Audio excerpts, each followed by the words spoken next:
Hello, my name is Emily Rose, and I teach tarot readers and the mystically minded to read Lenormand like they're talking to a friend. And today we are here to talk about everything you need to know about the snake card in Lenormand. Let's get started. Now, when it comes to the snake card, this tends to be the card I get the most flack for, and I'm not sorry about it. And that's because when it comes to Lenormand, there are positive, neutral, and negative cards.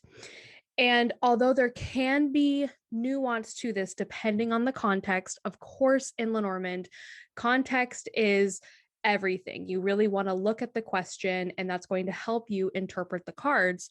But it's important to remember that the snake is a negative card in Lenormand. Now, let's think about the snake for a minute. If we were to see a snake in the wild, we are not likely to just go up to that snake and mess with it, right? We're probably going to give it a really wide range and walk way around it to avoid dealing with the snake. And why is that? That's because we can't really trust what a snake is going to do. Now, unless you're a snake expert, most of us can't, with, just our own wits and naked eye, tell which snakes are venomous and which ones aren't. And so we're probably going to just stay away from it to avoid that problem altogether.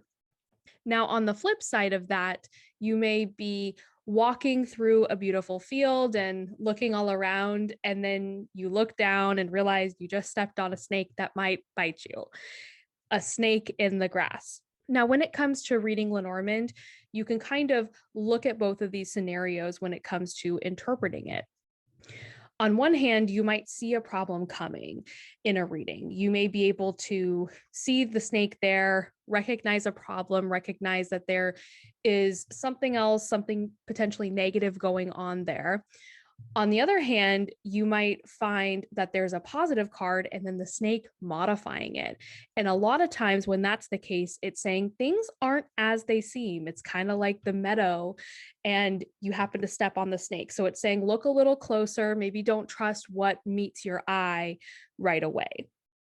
Now, where I tend to get flack for how I teach and talk about the snake card is many people don't have those associations with the snake. Instead, they tend to see the snake as a powerful animal, their personal power, or something like that. They have their own kind of personal associations with it.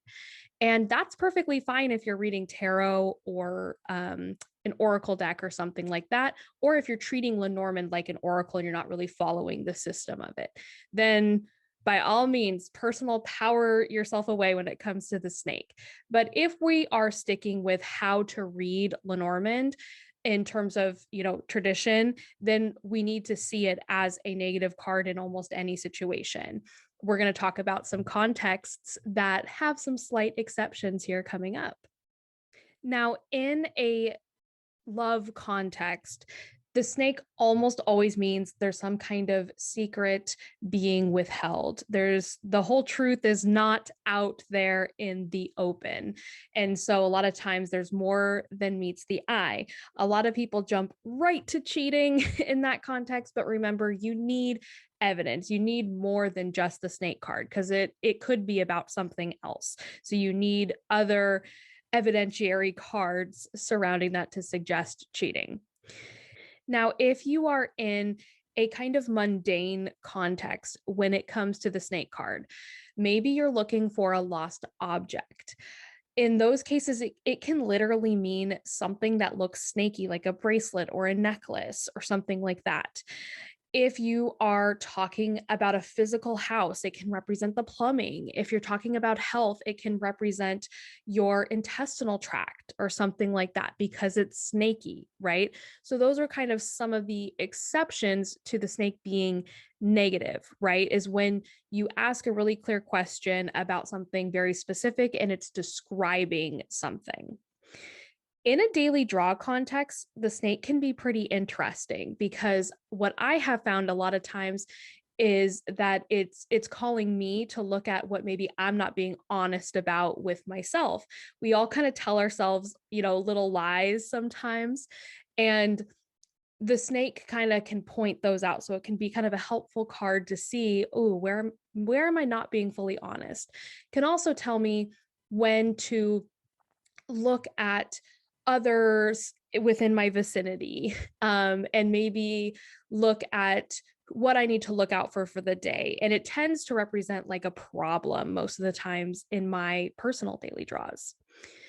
In an advice context, the snake can kind of tell you to hold your tongue a little bit, and maybe you don't tell the full truth, right? So it's kind of asking you to be a little sneaky to adopt some of those snake like qualities. So there you have the snake card. If you would like to see card meanings, sample card combinations, and example spreads for every Lenormand card, you can head to the link below. I have that all on my website, in addition to a free mini course to get you started reading Lenormand and set you off with a 5-minute practice that helps build your Lenormand confidence. Thank you so much, and don't forget to like and subscribe.